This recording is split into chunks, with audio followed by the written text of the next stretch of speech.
할렐루야. 아멘. 우리 사도신경으로 예배 시작하겠습니다. 전능하사 천지를 만드신 하나님 아버지를 내가 믿사오며 그 외아들 우리 주 예수 그리스도를 믿사오니 이는 성령으로 잉태하사 동정녀 마리아에게 나시고 본디오 빌라도에게 고난을 받으사 십자가에 못 박혀 죽으시고 장사한 지 사흘 만에 죽은 자 가운데서 다시 살아나시며 하늘에 오르사 전능하신 하나님 우편에 앉아 계시다가 저리로서 산 자와 죽은 자를 심판하러 오시리라. 성령을 믿사오며 거룩한 교회와 성도와 서로 교통하는 것과 죄를 사하여 주시는 것과 몸이 다시 사는 것과 영원히 사는 것을 믿사옵나이다. 아멘. 할렐루야. 하나님, 계속해서 더운 날씨 가운데 하나님의 말씀을 듣기 위해서 새벽 전에 모였습니다. 하나님, 오늘 말씀을 통해서 더욱더 주님을 정확하게 믿고 정확하게 알고 정확하게 전달할 수 있는 주의 은혜로 인도해 주시옵소서. 오늘 하루도 말씀을 통해 역사하시는 하나님을 바라보고 주님 약속하신 말씀 위에서 주님의 인도하심을 얻고 나아가는 삶을 살게 하여 주시옵소서. 이 모든 말씀 예수님의 이름으로 기도합니다. 아멘. 우리 찬송가 546장 주님 약속하신 말씀 위에서 우리 찬양 드리겠습니다.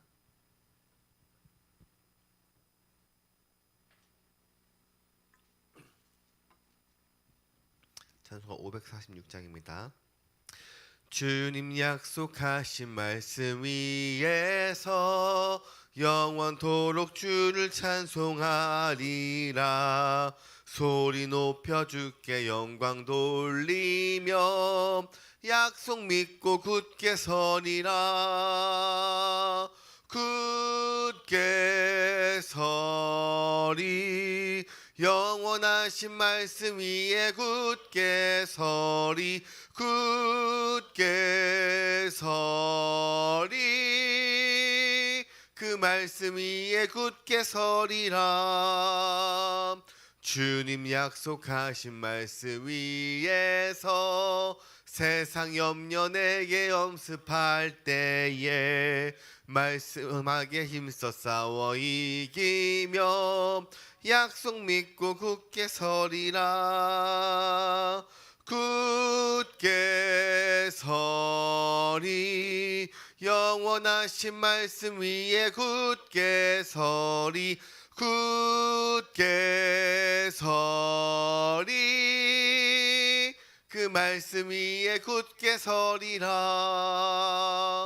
주님 약속하신 말씀 위에서 영원하신 주의 사랑 힘입고 성령으로 힘써 싸워 이기며 약속 믿고 굳게 서리라. 굳게 서리. 영원하신 말씀 위에 굳게 서리. 굳게 서리. 그 말씀 위에 굳게 서리라. 주님 약속하신 말씀 위에서 성령 인도하는 대로 행하며 주님 품에 항상 안식 얻으며 약속 믿고 굳게 서리라. 굳게 서리. 영원하신 말씀 위에 굳게 서리. 굳게 서리. 그 말씀 위에 굳게 서리라. 아멘. 오늘 말씀을 통해 우리 역사하시는 하나님의 그 놀라우심 우리가 굳게 잡고 나아가는 오늘 하루가 되길 소망합니다. 우리 다 같이 나눌 말씀은 로마서 4장 말씀 나눌 텐데요. 읽기는 1절부터 우리 10절까지 한 절씩 교독하시고 10절은 합독하도록 하시겠습니다. 로마서 4장 1절부터 10절까지의 말씀 제가 먼저 1절 읽겠습니다. 그런즉 육신으로는 우리 조상인 아브라함이 무엇을 얻었다 하리요?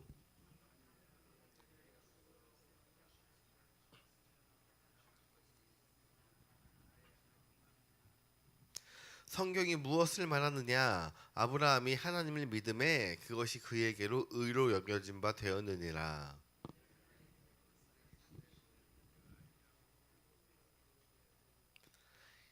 이를 아니할지라도 경건하지 아니한 자를 의롭다 하시는 이를 믿는 자에게는 그의 믿음을 의로 여기시나니.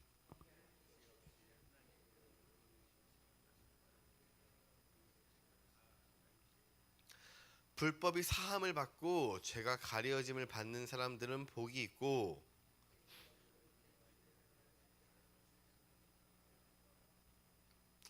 그런즉 이 복이 할례자에게냐 혹은 무할례자에게 뒀다.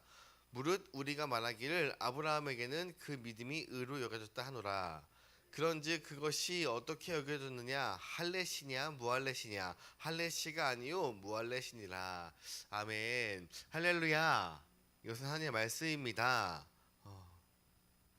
우리는 예수 믿기 전에, 하나님을 믿기 전에 모두 다 죄인이었습니다. 그래서 어저께 읽었던 로마서 3장 10절부터 18절까지의 말씀, 설교 마지막에 읽었던 이 모습이 우리가 죄인이었을 때 우리가 행했던 모습입니다. 우리가 지금 1장부터 지금 3장까지 쭉 살펴보았는데, 여기서 바울은 사실 한 번도 하나님의 명령이나 그리고 과업이나 그리고 하나님을 위한 일을 이렇게 해야 된다라는 일을 제시하지 않았습니다.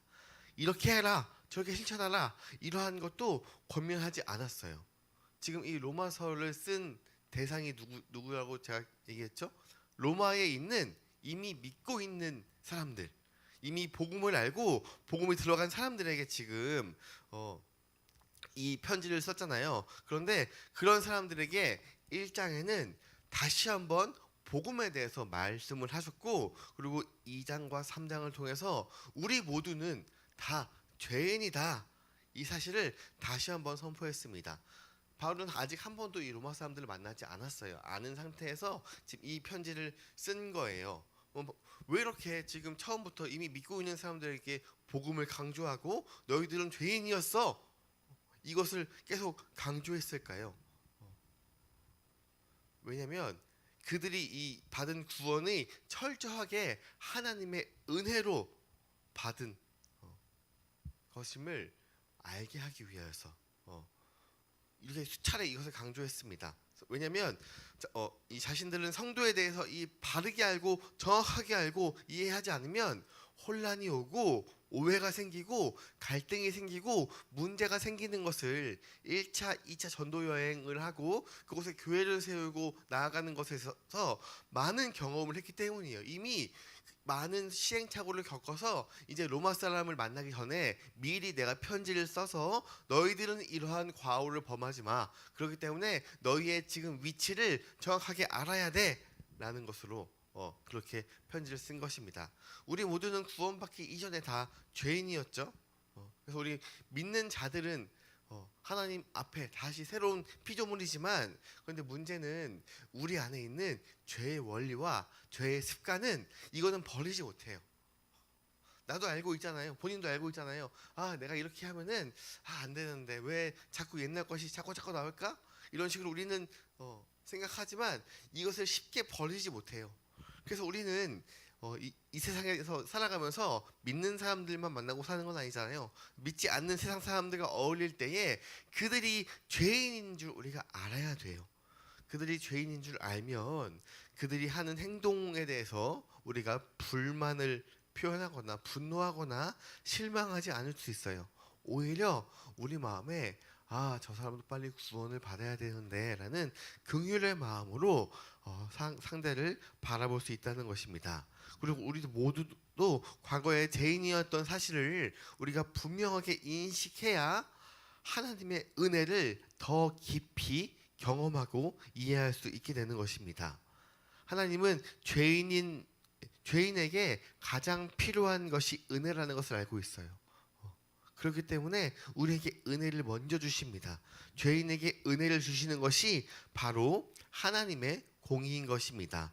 이 세상의 공의와 하나님의 공의는 이렇게 완전히 기준부터 다 틀려요. 그래서 이것을 우리가 바르게 알고 나아가지 않으면 교회에서도 세상과 마찬가지로 문제가 생기고 세상의 오해와 세상의 그런 것들이 나오기 마련인 것입니다. 그래서 바울은 우리 모두가 죄인이라고 얘기를 하면서 이제 4장에 아브라함에 대해서 이야기하는데요. 이스라엘 유대인들은 아브라함을 거의 신과 같은 존재로 정말 가장 존경하는 사람 중에 한 명으로 이렇게 생각을 하고 있어요. 그런데 지금 바울이 뭐라고 이야기하느냐? 우리가 그렇게 존경하는 그 아브라함마저도 죄인이라는 전제하에 말씀을 이어나갑니다. 우리 1절 말씀입니다. 그런즉 육신으로 우리 조상인 아브라함이 무엇을 얻었다 하래요. 이 구절에서 핵심은 무엇이냐면 무엇을 얻었다 하리요. 즉 얻었다인 것이에요. 얻었다. 아브라함의 업적이 많죠.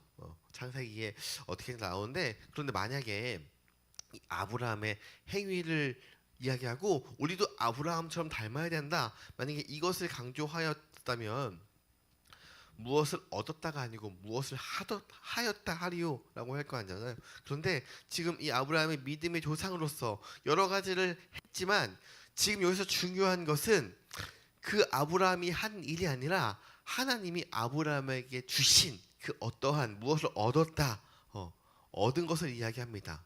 우리가 보통 아브라함 하면 아브라함이 복을 받았다고 하면 아브라함이 무엇을 해서 어떻게 헌신을 하고 어떻게 믿고 어떻게 해서 그 복을 받았는지 그 복을 받은 그 자체에서 궁금해합니다. 그런데 오늘 성경의 대답은 아브라함 또한 은혜로 말미암아서 복을 받았다고 이야기하고 있습니다. 2절에 만일 아브라함이 행위로서 의롭다 하심을 받았으면 자랑할 것이 있으려니와 하나님 앞에서는 없느니라.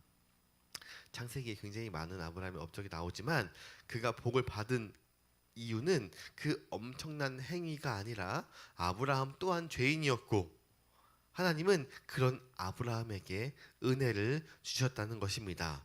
그럼 아브라함이 한 것은 무엇이냐? 3절 말씀에 성경이 무엇을 말하느냐? 아브라함이 하나님을 믿음에 그것이 그에게 의로 여겨진 바 되었느니라.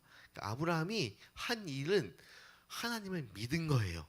하나님을 믿음으로 인해서 하나님이 아브라함에게 은혜를 주신 것입니다. 아브라함이 받은 것은 오직 은혜로 강조되는 이 구절이 바로 이 4절이에요. 내가 은혜로 살았다는 것을 강조되는 것이 4절인데요. 일하는 자에게는 그 삭슬 은혜로 여겨지지 아니하고 보수로 여겨지거니와. 우리가 일하고 받은 대가면 그건 정당한 보수지 은혜가 아니라는 거예요. 우리가 하나님을 위해 일하고 헌신하고 희생하고 충성해서 그렇게 해서 은혜를 받으면 그건 은혜가 아니라 내가 하나님께 일한 정당한 보수를 받는 것일 뿐입니다. 그래서 우리가 하나님께 은혜 받으려면 충성하자. 복 받으려면 열심히 하자. 우리 은혜 받을 짓을 하자. 사실 이거 다 성경에서 가르쳐주는 이야기가 아니에요. 바뀌어야 돼요. 은혜 받은 자는 충성하는 것입니다. 복 받은 자는 열심히 하는 것입니다. 은혜 받을 짓을 하는 것이 아니라 죄인인 우리에게 먼저 은혜를 주시는 것입니다. 우리가 교회 생활 하다 보면 지칠 때가 오죠.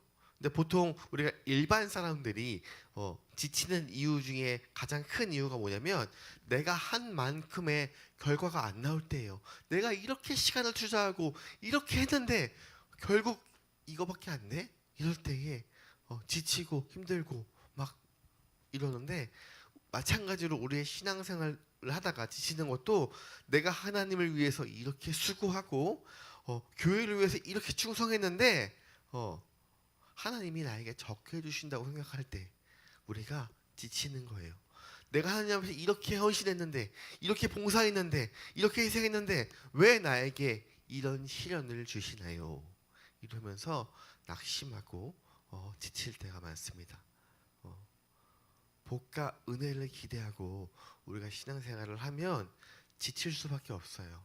그러나 내가 받은 은혜를 알고 내가 이미 받은 복을 알고 신앙생활을 하면 지금 하나님을 위해서 하는 일 자체가 감사할 수 있는 거예요. 왜냐하면 이미 난 받았기 때문에 그 받은 것에 감격하여 우리가 행하는 것입니다. 5절에 일을 아니할지라도 경건하지 아니한 자를 의롭다 하시는 이, 우리가 일을 하지 않아도 우리에게 의롭다고 하시는 이가 바로 하나님이신 것이에요. 그래서 아브라함이 받은 것은 일한 것에 대한 정당한 보수가 아니라 일한 것이 없음에도 은혜를 받은 것입니다. 6절 말씀에 일한 것이 없이 하나님께 의로 여기심을 받은 사람의 복에 대하여 다윗이 말한 바, 여기서 일한 것이 없이 하나님의 의로 여기심을 받은 사람의 복, 우리가 일한 것이 없이 받았기 때문에 그것이 은혜이고 복이라고 이야기하고 있습니다. 우리가 복 받기 위해, 은혜 받기 위한 방법은 사실 있을 수가 없어요. 아브라함 또한 무엇을 한 것이 아니라 그냥 받은 것이에요. 은혜를 받고 복을 받은 것이에요. 일한 것이 없는데도 의로 여기심을 받았고요, 은혜를 받았습니다. 성경에 나오는 아브라함의 모든 믿음의 행동은 은혜를 받았기 때문에 나오는 행위인 것입니다. 그래서 우리가 이 우선순위를 헷갈리면 안 되는 것이에요. 그리고 7절 8절을 읽겠습니다. 불법이 사함을 받고 죄가 가려짐을 받는 사람들은 복이 있고 주께서 그 죄를 인정하지 아니하실 사람은 복이 있도다 함과 같으니라. 무슨 말이냐면 지금 참으로 복이 있는 사람은 죄를 지었는데도 은혜를 받은 사람이에요. 이게 누구냐? 우리 모두 다. 우리가 잘해서, 우리가 정결해서, 우리가 깨끗해서 하나님이 우리를 구원해 주신 게 아니죠. 이것을 우리가 바르게 이해하면 성경에서 사실 나오는 많은 믿음의 선진들이 있잖아요. 이들 중에서 부러워할 사람이 단 한 사람도 없습니다. 아브라함도, 총리가 된 요셉도, 왕이 된 다윗도, 우리가 말하는 그 지혜의 왕, 이 솔로몬도 부러워할 필요가 없는 거예요. 왜냐하면 사실 그들이 가장 원했던 것은 예수님과 같은 존재가 와서 모든 죄를 대신해 다 지시고 죽으시고 부활하셔서 그것을 믿기만 하면 우리를 의롭다고 여겨주시는 것, 구원, 이것을 가장 바랬을 거예요. 그러나 그것은 후대의 이야기이기 때문에 죄를 짓고 나아가고 이렇게 그런 사이클이 반복되면서 아무리 좋은 것을 얻었다고 하더라도 구원이 확실되지 않으면 내 삶이 얼마나 불안해요. 그러나 우리는 이미 구원받고 천국의 티켓을 받은 사람이기 때문에 불안할 필요가 없는 것입니다. 그래서 로마서 4장은 1장, 2장, 3장, 4장 다 지금 행위에 대해서는 단 한마디도 나오지 않고 있습니다. 마찬가지로 지금 우리가 읽은 4장에서도 아브라함의 행위에 대해서는 단 한마디도 나오지 않고 있어요. 사도 바울이 계속해서 이렇게 은혜라고 이야기할 수 있는 것은 사실 본인이 먼저 이 은혜, 이러한 복을 받은 사람이기 때문이에요. 왜냐하면 지금 바울이 사도가 되기 위해서 뭔가를 했을까요? 아무것도 하지 않았어요. 단지 그는 예수님을 만났을 뿐인 것입니다. 근데 만약에 행한 대로 갚으시는 분이 하나님이시라면 바울이 사울이었던 시절에 예수 믿는 사람들을 핍박했으니까 처벌받아야 마땅하지만 자신이 그럼에도 불구하고 사도가 될 수 있었던 것은 바로 은혜 때문인 것이에요. 그래서 사장에서도 계속해서 은혜 그리고 의가 나옵니다. 인간의 행위가 없고 자격이 없는데도 하나님이 일하셨다는 그 사실을 성경에서는 의로 여기셨다라고 표현을 하고 있습니다. 우리가 읽은 것 중에서 3절 마지막 부분에도 그에게 의로 여기신 바 되었느니라, 5절에서도 마지막에 그의 믿음이 의로 여기나니, 6절에서도 하나님께 의로 여기심을 받는 사람의 복에 대해서 이야기를 하고 있고, 그리고 9절도 그 믿음이 의로 여겨졌다 하노라 라고 이야기하고 있어요. 우리는 행한 것이 없는데 하나님이 의롭다고 우리를 여겨주신 것입니다. 그리고 10절에 그런즉 그것이 어떻게 여겨졌느냐? 할례시냐 무할례시냐? 할례시도 아니고 무할례시니라. 이 할례라는 자격, 율법을 가졌다는 자격, 이 선택받은 민족이라는 것, 이 선민의식, 그런 자격, 이런 자격들 때문에 내가 의롭다고 하신 것이 아니라 무할례시, 그러니까 아무 자격도 없을 때 우리에게 은혜를 주셨다고 사도 바울은 계속해서 이야기를 하고 있습니다.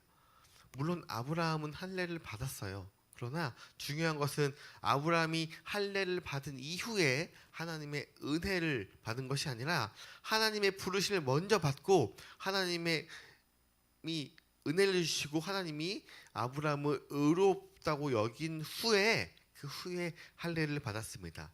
그래서 아브라함처럼 우리 모든 믿는 성도들도 아무것도 안 했는데 은혜를 받아서 하나님의 자녀가 되었습니다. 그래서 이것이 11절부터 16절까지의 말씀입니다. 우리 다 같이 한번 11절부터 16절까지 읽어볼까요? 시작. 그가 할례의 표를 받은 것은 무할례시의 믿음으로 된 의로 인친 것이니 이는 무할례자로서 믿는 모든 자의 조상이 되어 그들도 의로 여기심을 얻게 하려 하심이라. 또한 할례자의 조상이 되었나니 곧 할례 받을 자에게뿐 아니라 우리 조상 아브라함이 무할례시에 가졌던 믿음의 자취를 따르는 자들에게도 그러하니라. 아브라함이나 그 후손에게 세상의 상속자가 되시라고 하신 언약은 율법으로 말미암은 것도 아니요 오직 믿음의 의로 말미암은 것이니라. 만일 율법에 속한 자들이 상속자이면 믿음은 헛것이 되고 약속은 파기되었느니라. 율법은 진노를 이루게 하나니 율법이 없는 곳에는 방법도 없느니라. 그러므로 상속자가 되는 그것이 은혜에 속하기 위하여 믿음으로 되나니 이는 그 약속을 그 모든 후손에게 굳게 하려 하심이라. 율법에 속한 자에게 뿐만 아니라 아브라함의 믿음에 속한 자에게도 이러하니 아브라함은 우리 모든 사람의 조상이라. 인간이 아무것도 하지 않았는데 하나님이 먼저 우리 의롭다고 여겨주셨습니다. 그래서 누가 더 높고 누가 더 낮고 나는 유대인이니까 헬라인이니까 히브리인이니까 이렇게 편가릴 것도 없고 아브라함마저도 우리와 똑같은 죄인이었고 하나님이 의롭다고 여겨주신 것처럼 우리도 하나님이 의롭다고 여겨주셨다. 그렇기 때문에 우리 모두는 과거의 죄인이었다는 사실을 인정하고 하나님의 은혜를 받아 살아가야 한다 라고 이야기하는데, 그런데 여기서 계속 말하는 것이 인간이 아무것도 안 했다는 이야기가 세상이 아무것도 안 했다는 이야기의 의미가 아니에요. 우리가 아무것도 안 했을 뿐 누군가는 그 일을 했습니다. 그 일을 하신 분이 바로 하나님이시고요. 그 일을 행하신 분이 바로 예수님이에요. 예수님. 하나님께서는 우리 인간을 구원하실 계획을 세우시고 예수 그리스도를 이 땅에 보내셔서 십자가에 죽게 하시고 다시 살리셨습니다. 그래서 모든 죄를 지시고 죽으신 것 때문에, 그리고 부활하신 것 때문에 우리를 하나님의 자녀가 되게 하셨습니다. 그게 오늘 본문 마지막 말씀 4장 25절인데요. 4장 25절 다 같이 읽어볼까요? 예수는 우리가 범죄한 것 때문에 나중이 되고 또한 우리를 의롭다 하시기 위하여 살아나셨느니라. 우리가 죄인 되었을 때에 하나님께서 우리를 위하여서 하신 일을 알고 그 결과로 내가 성도가 된 것을 깨달아서 내 삶 가운데 하나님의 행복을 풍성히 누리시기를 주님의 이름으로 소망합니다. 기도하겠습니다. 하나님 감사합니다. 하나님, 사도 바울이 계속해서 말하고 있는 것, 우리의 자랑, 우리의 능력, 이 행위로 의롭다함을 받은 것이 아닌 죄인인 우리를 하나님께서 먼저 은혜를 주시고 우리 대신 모든 짐을 예수님을 통하여서 지게 하셔서 우리가 하나님의 자녀가 되게 하시며 감사합니다. 우리의 우선순위를 잊지 않게 하시고 비교하거나 높낮음을 따지는 것이 아닌 정말 은혜 받은 자로서 하루하루 주님께 쓰임받고 살아가는 하루가 되게 하여 주시옵소서. 세상의 기준이 아닌 하나님의 방법으로 하나님의 기준으로 내 삶을 살아가게 하시고 오늘도 내 삶을 통해서 주님을 주위에 알게 인도하여 주시옵소서. 이 모든 말씀 사랑이 많으신 예수님의 이름으로 기도합니다. 아멘. 하늘에 계신 우리 아버지여, 이름이 거룩히 여김을 받으시오며 나라가 임하옵시며 뜻이 하늘에서 이룬 것 같이 땅에서도 이루어지이다. 오늘날 우리에게 일용할 양식을 주옵시고 우리가 우리에게 죄 지은 것을 사하여 준 것 같이 우리 죄를 사하여 주시옵고 우리를 시험에 들게 하지 마시옵고 다만 나가서 구하시옵소서. 나라와 권세와 영광이 아버지께 영원히 있사옵나이다. 아멘. 지금 계속해서 어린이집 공사와 그리고 교회 공사 그리고 여름 사역들 계속 지금 얼마 남지 않았는데 이것을 위해서 끊임없이 기도해 주시고 그리고 아픈 지체들을 위해서 그들에게 빠른 회복이 역사해 달라고 계속 기도 부탁드립니다. 그리고 오늘 있을 금요기도회를 통하여서 정말 하나님 앞에 하나님을 잡고 부르짖고 기도하는 그 시간이니까 많이 오셔서 하나님 앞에 찬양하고 말씀 듣고 기도하는 시간 되기를 원합니다. 그리고 오늘 말씀 1장, 2장, 3장, 4장 결국 하려는 말씀은 우리에게 은혜를 주신 그 은혜가 얼마나 값진 것인지 를 얘기하니까 이 값진 은혜를 우리 이 세상에 전파하며 살기 소망합니다. 그리고 각자 가지고 온 이 기도 제목 가지고 기도하시고 오늘 하루도 승리하며 살아가길 원합니다. 우리 주여 한번 간절히 외치고 기도하겠습니다.